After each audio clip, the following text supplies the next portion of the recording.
mucho a los organizadores por la invitación para estar aquí con ustedes platicando sobre diabetes, un tema que me apasiona y espero que en los próximos minutos logremos interactuar un poquito sobre el tratamiento integral del paciente con diabetes. Estos, déjenme presentarles, estos son mis conflictos de interés. Y bueno, entrando de lleno al tema, diabetes, sabemos que es una enfermedad compleja. Por sí misma, el hecho de hacer el diagnóstico conlleva a factores de riesgo de daño vascular sobre todo. Es una enfermedad que por las múltiples alteraciones metabólicas que tiene, va a dañar pequeños vasos y grandes vasos. Y dividimos a las complicaciones crónicas no solo por aspectos de clasificación, de pronóstico, sino que tiene implicaciones terapéuticas importantes, como les voy a mostrar.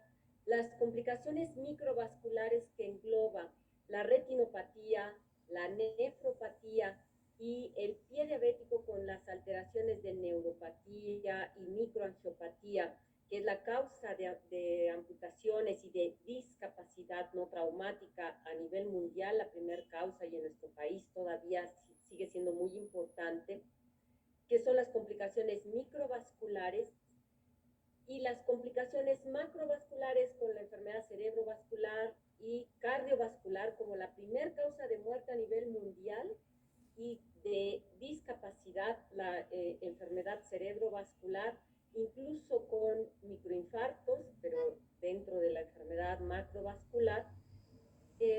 No solamente recordar que es enfermedad vascular.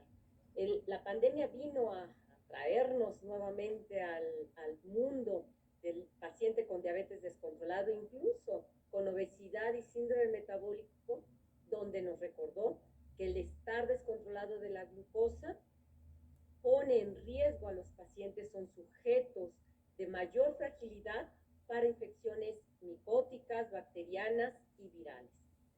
Pero volvamos, la enfermedad microvascular depende predominantemente del buen control glucémico, impacta desde el UKPDS y todos los grandes estudios epidemiológicos donde el control glucémico temprano disminuye de manera dramática las complicaciones microvasculares. Sin embargo, si nos enfocamos solo en el control glucémico, perdemos la posibilidad de disminuir las complicaciones macrovasculares y el control integral de todo el síndrome metabólico.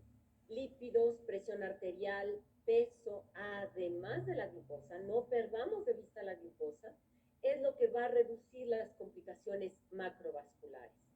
Y de esta forma, recordamos cómo la disfunción endotelial, que hace mucho tiempo sabemos, es una parte central donde las complicaciones, las alteraciones metabólicas, el daño mecánico de la hipertensión nos lleva al, y es lo que está ligando a la nefropatía, a la microalbuminuria. Sabemos que el paciente con microalbuminuria puede ser desde la obesidad y el síndrome metabólico, está relacionado con retinopatía y con infartos. El remodelado y la hipertrofia, la insuficiencia cardíaca puede preceder muchos años antes del diagnóstico de la diabetes. La disfunción endotelial está prevalente incluso en sujetos que podríamos considerarlos normales. Está presente en los factores de riesgo, por eso tenemos que identificarlos antes de llamarle a una enfermedad, por eso se le llaman factores de riesgo. Los factores orgánicos subclínicos, porque es en el momento de mayor oportunidad para diagnosticar y prevenir los eventos clínicos. Esta interrelación entre los dos órganos más importantes, primero porque no podemos vivir sin riñones y no podemos vivir sin corazón, pero también cómo están relacionados. Anatómicamente probablemente no hay una vía de relación, pero hormonalmente, fisiológicamente, tienen una comunicación muy estrecha el riñón y el corazón. El sistema renina-angiotensina son su principal puente. El riñón tiene la producción principal de regulación de renina, el endotelio de angiotensina, y de esta forma es como se relaciona todo el sistema vascular, endotelial y cardíaco. Los solutos que llegan a los riñones, la manera como el riñón regula la presencia de líquidos, de solutos, y la inflamación endotelial, el estrés oxidativo que están presentes y cómo se relacionan uno y otro órgano, la presión arterial, la sobrecarga de líquidos, la presión glomerular, y esta interrelación entre uno y otro es a lo que ahora llamamos el eje corazón-riñón. Y el solamente enfocarnos a la glucosa, durante muchos años, como se descubrió que la nefropatía y las complicaciones microvasculares podían ser disminuidas controlando solo la glucosa con el UKPDS, el primer mundo, los grandes países, se enfocaron en el control de la glucosa y fue muy bueno, pero se descubrió que no solamente la glucosa es importante. Es muy importante tratar al paciente desde el inicio de una forma integral. No perder de vista que la enfermedad es una enfermedad compleja donde debemos tratar al paciente desde el principio, desde el punto de vista de todas las alteraciones fisiopatológicas. Vamos a tratar de dar puntos a cada uno de estos aspectos multisistémicos y cómo tratarlos, cómo enfocarlos en el tratamiento del paciente con diabetes. Diabetes y corazón, en este enfoque multisistémico. A recientes fechas se le ha dado todo el peso del tratamiento al corazón, tanto que las guías han cambiado dramáticamente a hacernos la primera pregunta: ¿el paciente tiene enfermedad cardiovascular o tiene alto riesgo cardiovascular? Y entonces todo nuestro tratamiento para la glucosa se enfoca en él. Es muy importante porque es sin corazón, obviamente. Sin embargo, quiero dejar desde la perspectiva correcta este aspecto. Durante muchísimos años, las personas que viven con diabetes, sabemos que ha ido incrementándose, que somos uno de los países con este incremento acelerado, donde cada vez se detecta más tempranamente.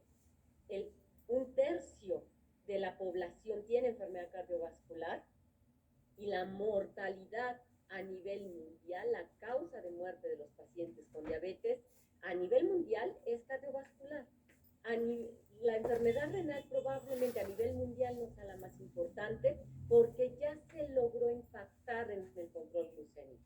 En nuestro país es otra historia porque no hemos logrado controlar la glucosa y sigue siendo a lo mejor la mayor parte enfermedad renal y la otra parte enfermedad cardiovascular. Pero sabemos que la expectativa de vida de un paciente con diabetes se ve reducida nada más por hacer el diagnóstico, sin que conozcamos si se va a controlar, si ya tiene enfermedad establecida. El hecho de establecer el diagnóstico de diabetes, si lo comparamos a un sujeto sin diabetes, le reducimos una expectativa de vida de 6 años. Si además el paciente en cuestión tiene diabetes y factores de riesgo o infarto, la reducción de su expectativa de vida para su par sin diabetes es de 12 años. Esto porque sabemos el impacto que tiene la enfermedad sobre los factores de riesgo. Y el cambio que logramos tener de las complicaciones, de la evolución de la enfermedad, en el 2015 vino a cambiar todo el panorama y el tratamiento de nuestros pacientes con lo que ya teníamos. El EMPA-REC fue el que puso el cambio, la ruta diferente en empaglifosina, porque se hacían estudios de seguridad cardiovascular. Ojo, los estudios de seguridad cardiovascular únicamente estaban diseñados para determinar que un medicamento para la diabetes no era un factor adicional a lo que ya tenía el paciente en esta reducción de su expectativa de vida. Que no fuera un factor más que le adicionara resto de vida, que fuera seguro. Y empaglifosina, en este diseño, fue diseñado de esa forma. pacientes con enfermedad cardiovascular establecida que tuvieran un alto riesgo de morir por la enfermedad y que al darle empaglifosina no tuviera mayor riesgo de morir. Sin embargo, la sorpresa fue que no solo fue segura, se esperaba que además tuviera cierto grado de mejoría, porque tenía algunos efectos en la fisiopatología de la enfermedad que podía darle este beneficio. Sin embargo, el resultado fue dramático. No solo hubo seguridad, no solo hubo cierta mejoría, sino que fue el primer tratamiento para la glucosa que reducía mortalidad cardiovascular con este impacto, menos una reducción del 38%, que además se ve desde el inicio. Esto cambió las cosas de ver el tratamiento de los pacientes, porque eran pacientes que ya estaban con tratamiento con IECAS, que también ha demostrado reducción de la mortalidad, remodelación cardíaca, estatinas, que fueron los primeros que cambiaron la evolución de la aterosclerosis en pacientes con y sin diabetes, anticoagulantes y antiplaquetarios, y por supuesto un tratamiento para la glucosa, que era lo que teníamos para disminuir la evolución de la mortalidad. Teniendo toda la gama de tratamiento para disminuir la evolución de la enfermedad, un solo factor, que era empaglifosina, hacer una reducción tan grande en un paciente que ya no teníamos más que ofrecerle, pues claro que cambió la visión de la forma de tratar a los pacientes. Y este impacto en la reducción cardiovascular fue precisamente la reducción de la insuficiencia cardíaca. ¿Por qué? Por el mecanismo de acción de empaglifosina. ¿Cómo lo vamos a revisar? Después del EMPA-REC vinieron otros inhibidores de la SGLT2 que trataban de demostrar este mismo impacto. Son seguros, sí, efectivamente. Canaglifosina y dapaglifosina tuvieron también seguridad cardiovascular. Solamente empaglifosina tuvo un impacto en disminución de los eventos cardiovasculares, el MACE, con muerte cardiovascular reducida. Hospitalización por insuficiencia cardíaca lo tuvieron los tres, pero en realidad empaglifosina tuvo los tres aspectos: mortalidad cardiovascular, hospitalización y mortalidad general positiva a favor de empaglifosina. A través de los años se ha ido investigando más profundamente. Sabemos que además del efecto sobre el inhibidor de SGLT2, ahora se han identificado otros factores de la fisiopatología a nivel vascular, receptores a nivel renal, de cotransportadores de sodio, a nivel inhibición de esta, en cuanto a intercambiadores de sodio y nitrógeno, a nivel vascular, tanto renal como en corazón, que también puede tener un impacto en la disminución de los eventos cardiovasculares y con insuficiencia cardíaca. Y algo que es importante, el EMPA-REC se criticó, o se trataba de criticar, que era un estudio demasiado controlado, que era muy fácil obtener resultados en estudios muy controlados. Pues se demostró el mismo resultado, probablemente mayor el efecto, en vida real. Empaglifosina en este estudio en Price, comparado con un tratamiento farmacológico activo, no contra placebo, un inhibidor de DPP4, tuvo un efecto en insuficiencia cardíaca en vida real tan importante como lo tuvo el EMPA-REC. Esto también nos da pie a demostrar que en pacientes con insuficiencia cardíaca, con riesgo cardiovascular, es muy importante utilizar un inhibidor de SGLT2 como empaglifosina, y de hecho existen ya los estudios fuera de diabetes en el uso de inhibidores de SGLT2 para el tratamiento del paciente con insuficiencia cardíaca. ¿Qué pasa con el riñón? Si tiene ese impacto en el corazón, que es a través de la recaptura de sodio, pues el riñón tiene que tener algún efecto también. Sabemos que el paciente con diabetes tiene también una gran mortalidad y una gran prevalencia de nefropatía, que se compara a nivel mundial con otras enfermedades, y el paciente que ya se diagnostica con diabetes y diálisis, vean la posibilidad de sobrevida a 5 años, puede ser equivalente a tener cáncer, a cánceres muy agresivos. La mortalidad y morbilidad a nivel mundial se ha ido incrementando, siendo la primer causa de nefropatía a nivel mundial. ¿Cuál es la fisiopatología de la hemodinamia por hiperglucemia? Me gusta mencionarlo porque justo los niveles de SGLT2 es el aspecto más importante que tiene a nivel renal. Además del efecto sobre la glucosa, en realidad es lo que yo siempre menciono. Empaglifosina no solo es un glucosúrico. Tenemos que recordar que tiene este doble efecto, natriurético y glucosúrico, que es lo que le da estos resultados tan impactantes sobre el tratamiento del paciente con diabetes. El paciente con diabetes sin tratamiento está todo el tiempo liberando glucosa y sodio en grandes cantidades sobre el túbulo. Esto lleva, además de que existe una gran reabsorción de glucosa, aumentan los cotransportadores de manera patológica, además de que existe una mácula densa que se ve estimulada, una menor entrega de solutos a la mácula densa. Esta mácula densa disminuye a nivel sistémico, está activado el sistema renina-angiotensina y este reflujo tubulo glomerular por esta mácula densa aquí disminuida, un sistema renina-angiotensina incrementado a nivel sistémico y una dilatación de la arteriola aferente. ¿Por qué? Porque está detectando que no llegan solutos a este sitio. ¿Qué significa? Que a nivel sistémico no hay solutos porque el sistema está alterado, entonces se dilata la arteriola aferente. La arteriola aferente está vasoconstreñida por un sistema renino-angiotensina sistémico alterado y esto lleva a tener un aumento de la presión intraglomerular. Acuérdense, la hiperfiltración glomerular es la primera fase de la nefropatía. Hay una actividad del sistema renina-angiotensino incrementado a nivel sistémico que nos aumenta las resistencias periféricas y esta es la primera etapa de la nefropatía incipiente con albuminuria por este aumento de la presión intraglomerular y a través de los años va a llevar a disminución de la tasa de filtrado glomerular, mayor proteinuria y terminamos en la enfermedad renal crónica terminal. Esta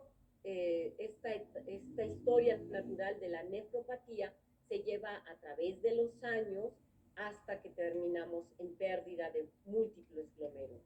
¿Qué sucede cuando bloqueamos esta reabsorción incrementada de glucosa y de sodio y se mejora la hiperglucemia sistémica? Vemos entonces que hay un aumento de la glucosa y de los solutos en el túbulo contorneado proximal, llega más sodio a la mácula densa entonces produce vasoconstrictores locales. De esta forma, el reflejo túbulo glomerular está restablecido, se cierra la arteriola aferente, disminuye la presión glomerular, evitamos esta hiperfiltración, además se disminuye el sistema renina-angiotensina sistémico. Si estamos ya con un IECA que abre la arteriola aferente, mejoramos todavía más esta presión intraglomerular y si además no hay flujo de glucosa alrededor de los túbulos y del glomérulo, estamos mejorando también otro de los aspectos de daño glomerular, que es la glucosa. Entonces, dos aspectos, glucosa y sodio, vascular y alteración de los residuos de los productos avanzados de glucosilación. De esta manera, hay pérdida de glucosa al día, hay pérdida de calorías y por dos aspectos tenemos esta protección renal. Y esto se vio en el EMPA-REG. Los pacientes con empaglifosina inicialmente tenían una pequeña caída de la tasa de filtrado glomerular, pero mantenían esa tasa de filtrado glomerular a través de todo el estudio y los que no usaron empaglifosina iban perdiendo función renal inevitablemente durante todo el estudio. Esto lleva a resultados maravillosos también renales, yo diría que incluso más espectaculares que los cardíacos. Vean cómo hay una reducción del empeoramiento de la nefropatía de un 39% cuando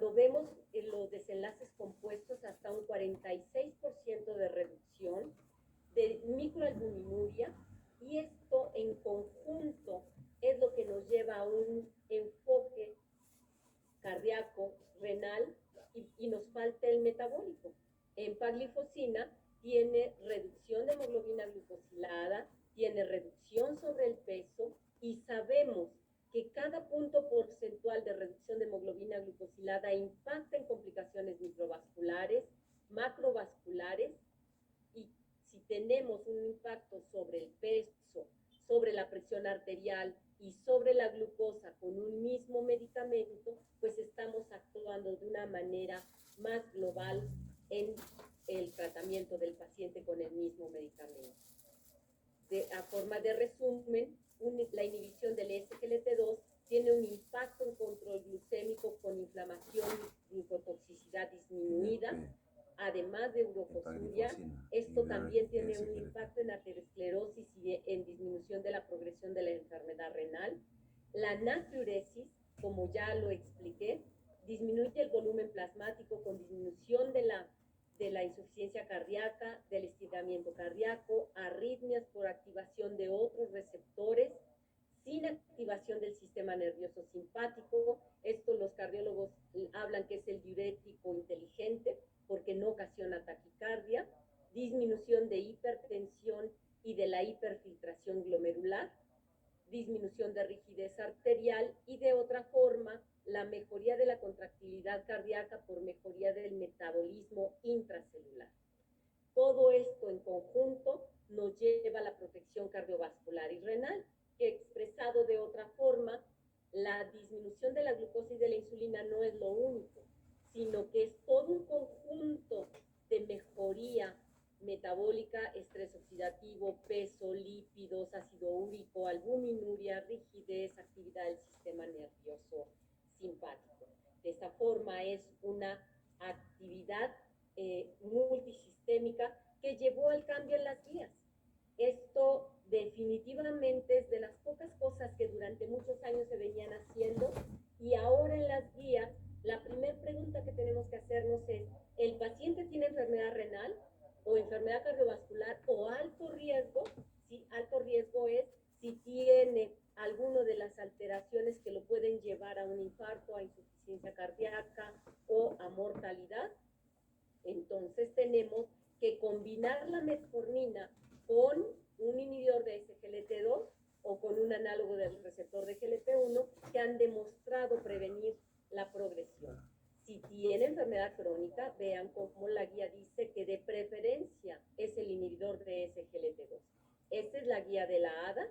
La guía de la Europea de Diabetes tiene el mismo flujo de ideas. Si el paciente ya tiene enfermedad cardiovascular establecida, la primera línea de tratamiento es el ISGLT2 o el análogo del receptor de GLP-1. Y si el paciente ya usa metformina y tiene alto riesgo cardiovascular, se debe agregar el inhibidor de SGLT2. Si los pacientes no tienen enfermedad cardiovascular establecida, pueden entrar al flujo de tratamiento como todos los demás pacientes, donde el inhibidor de SGLT2 se puede utilizar no como preventivo de enfermedad cardiovascular, sino como tratamiento para la glucosa que es integral en el síndrome metabólico. De esta forma, quiero concluir que no debemos olvidar que no solo es prevención de las complicaciones crónicas en el enfermo ya avanzado. Debemos tratar a nuestro paciente de una forma integral, individualizada desde el principio. El manejo debe ser multifactorial, con control glucémico lo más estricto posible desde el inicio, pero en todas las etapas de la historia natural de la enfermedad, no olvidar el control glucémico, no olvidar que el paciente debe llevar a las metas de control de presión arterial, de lípidos, antiagregantes plaquetarios cuando lo requiera y siempre hacer cambios en estilo de vida de acuerdo a sus posibilidades, a su estado físico, pero siempre hacer cambios que lo lleven a mejorar su estado cardiovascular, renal, físico en general, que lo lleve a una mejor calidad de vida a través de los años. Yo les agradezco mucho su atención y espero que podamos estar o intercambiar ideas en en la sesión de preguntas. ¿Qué tal? Doctora Araceli Díaz Polanco, sea usted bienvenida a esta sección de preguntas y respuestas. Muy buen día, muchas gracias por la invitación. No, al contrario, doctora, muchas gracias por estar aquí con nosotros, dándole respuesta a todas estas preguntas que surgen de los médicos que nos acompañan el día de hoy. Muchas gracias. Quisiera que empezara yo, veo aquí varias en el chat. Empezamos, doctora, para que aprovechemos el poquito tiempo, son 15 minutitos, y entonces vamos a tratar de darle respuesta casi a todas las que podamos.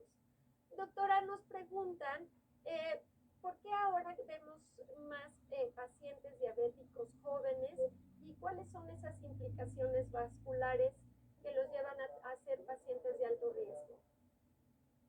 Bueno, desafortunadamente en nuestro país la prevalencia ha ido en incremento a nivel poblacional. Somos una población donde los jóvenes también son nuestra base, pero además sabemos que el número de sujetos, y vamos a llamarlo pacientes, con obesidad y síndrome metabólico cada vez es más prevalente en estas poblaciones, en niños y adolescentes. Y sabemos que la obesidad y el síndrome metabólico es la sala que antecede a la diabetes. Era de esperarse que se presente la enfermedad en etapas más tempranas. Y como lo presenté en la diapositiva, esto lo sabíamos que iba a suceder, pero ya lo tenemos en datos duros.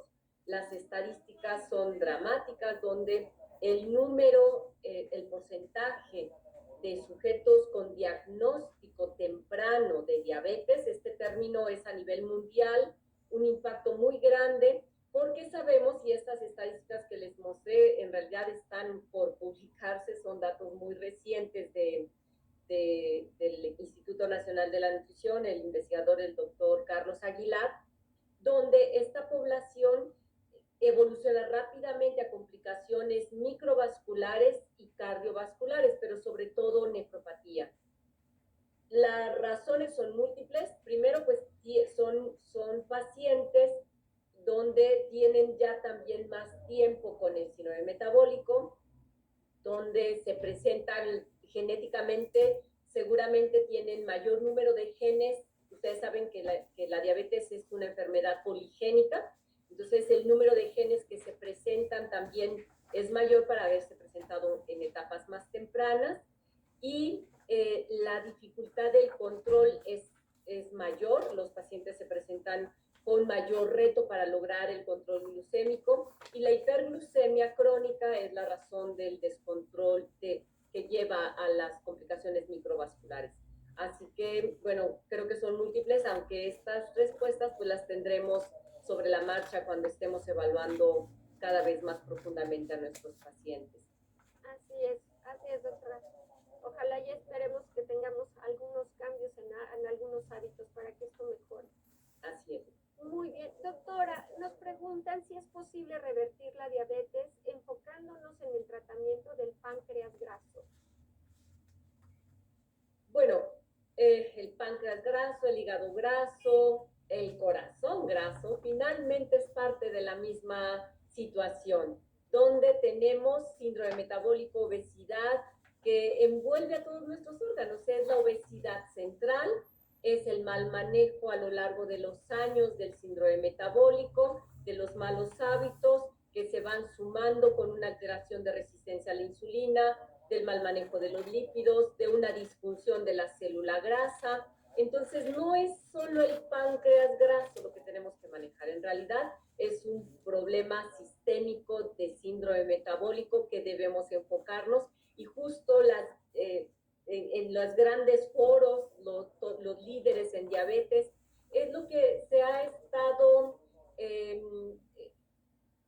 discutiendo recientemente, que por qué enfocarnos en la terapia solo de la resistencia a la insulina, de hablar solo de metformina, que es un medicamento maravilloso y que en combinación con los restos de los fármacos debemos seguir haciéndolo, pero que debemos enfocarnos más directamente sobre la causa, que es precisamente obesidad, Es síndrome metabólico, es el depósito de grasa en estos órganos desde el inicio, y probablemente no inicio de la diabetes, sino el lo que sucede antes, que es obesidad, síndrome metabólico y ser intensivos en el tratamiento.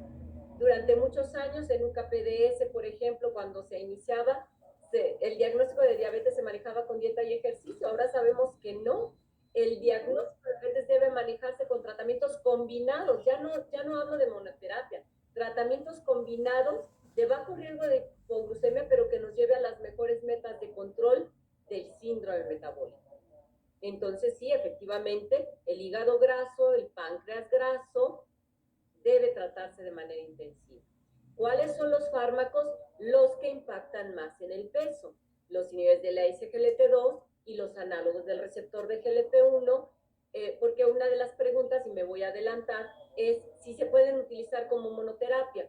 En realidad, la única guía que establece como tratamiento en monoterapia que no solo sea metformina es la de los endocrinólogos clínicos, y establece niveles de menos de 7.5 de hemoglobina glucosilada como un parámetro para pensar en utilizar monoterapia, metformina o inhibidor de la SGLT2 como empaglifosina o un análogo del receptor de GLP-1 solo como monoterapia si el paciente tiene menos de 7.5 de hemoglobina glucosilada.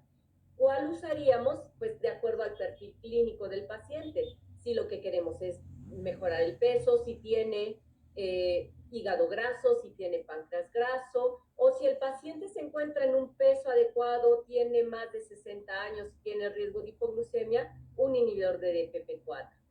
Por supuesto que metformina sigue siendo de primera línea, pero existen alternativas a la metformina. Eso es. Como monoterapia.